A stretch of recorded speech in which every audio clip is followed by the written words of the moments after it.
Hi, and a very warm welcome to this video tutorial.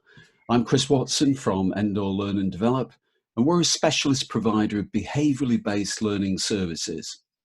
During the program today, we're going to focus on developing a deeper understanding of what's been called the language of work.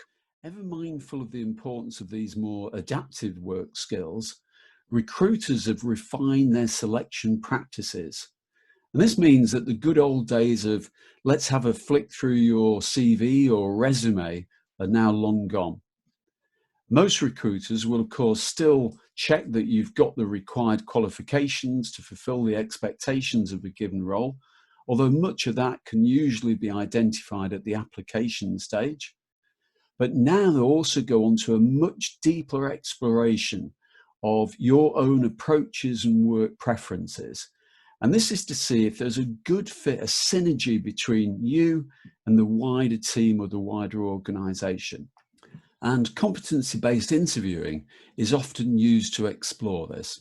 It's been around for some time and involves a detailed assessment of the specific role in question, and then the development of a battery of situationally based questions which are linked to role requirements. And this way, it explores your likely responses to things that you might encounter in the job. And the assumption is that the past behavior is the best predictor of how you're likely to act in the future. It's also harder to acquiesce and present a false impression to the interviewer.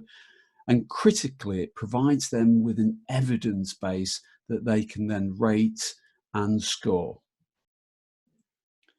And competency-based interviewing can even be used by focusing just on one single question. This is an approach adopted by a number of Fortune top 500 companies in the States. And this type of killer question is applied as the foundation for the entire interview. And in this way, the skilled CBI interviewer would probe each and every response in detail to uncover more and more insights, and then rate each answer in turn against a predetermined scale.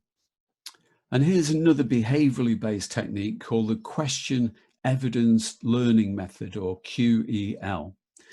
And in this situation, the interviewer poses a role-related question. This one here might be to do with resilience levels at work. They would then ask for specific evidence around this, and then encourage the candidate to reflect on what they themselves have learnt, what perhaps they would do differently next time, and other opportunities to improve. And similarly, another three-step questioning technique is the QEC, which is question, evidence, and contribution.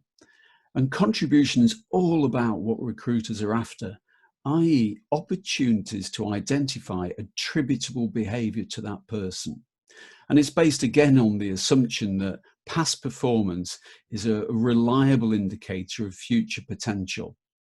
So they might ask things like, what was going through your mind when this happened? What did you do? What did you say to others around you? And what were you thinking at that time? And the key tip is to always emphasize results over responsibilities. So while developing your CV, the cover letter, right through to the face-to-face interviews, always stressing the points of difference that you've made rather than a list of tasks that you've undertaken. Because this is what every employer actually wants and is interested in, what you've achieved rather than what you do.